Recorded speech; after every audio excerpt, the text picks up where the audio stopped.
Sheikh Jassim takeover update as media clearly trying to turn the takeover tide in favor of Sir Jim Ratcliffe, with stories now being pushed that the Englishman's net worth has skyrocketed by 400% to £35 billion.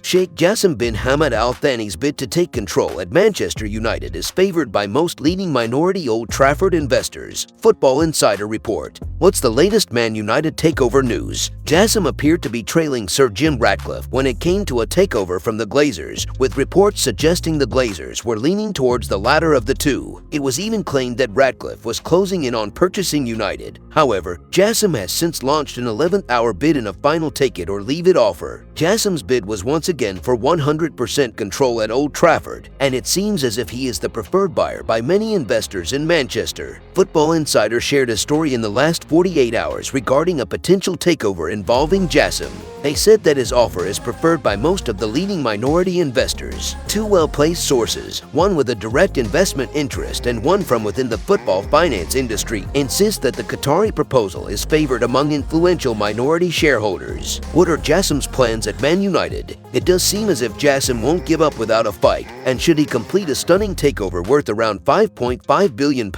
it looks as if there will be funds to improve Erik ten Hag's side straight away. French stars Kylian Mbappe, Kingsley Coman and Eduardo Camavinga have been linked as targets if he claims control, whereas he is also eyeing an upgrade or rebuild of Old Trafford. Not only that, Jassim would also clear all Old Trafford debt and create a separate fund directed solely at the club and community, showing how he could possibly transform the Red Devils both on and off the pitch. Therefore, it is exciting to see that minority shareholders at United see Jassim as the preferred buyer, but of course, the Glazers need to be on board as well, and hopefully, supporters won't have to wait too long until an official announcement is made over the next steps, with time ticking to get a deal completed ahead of the summer transfer window. In other news, former Sir Alex Ferguson assistant explains why Manchester United must sign Frenkie de Jong.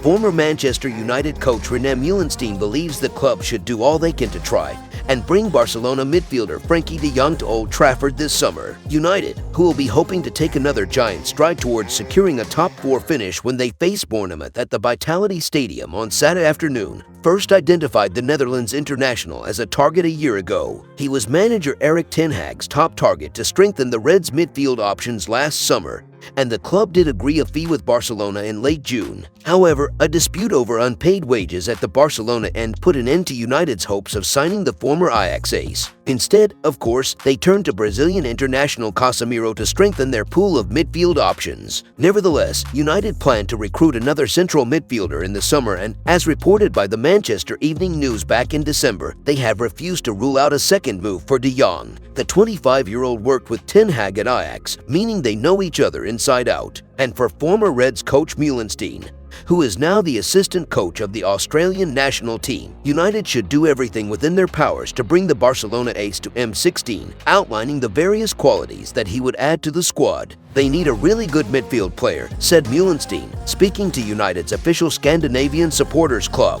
Yes, they've got Casemiro in there. You've got Christian Eriksen and Bruno Fernandes, a lot of experience, a lot of qualities, but there's also a little bit of a vulnerability because their mindsets are predominantly in going forward. I would 100% do everything to get de Jong. He's got energy, he's got legs, he's tactically very, very good in the build-up. For de Jong, I think, to be fairly honest, he would have already been here if he had not been happy at Barcelona, but he's obviously very happy playing for Barcelona, otherwise he would have said, okay, no problem, sort me out, because there's always a way to fill that financial gap. That can never be the reason, but I can see why ten Hag is chasing him. If you enjoyed the video, make sure to smash the like button and make sure to subscribe to Man United Hub to get all the latest updates.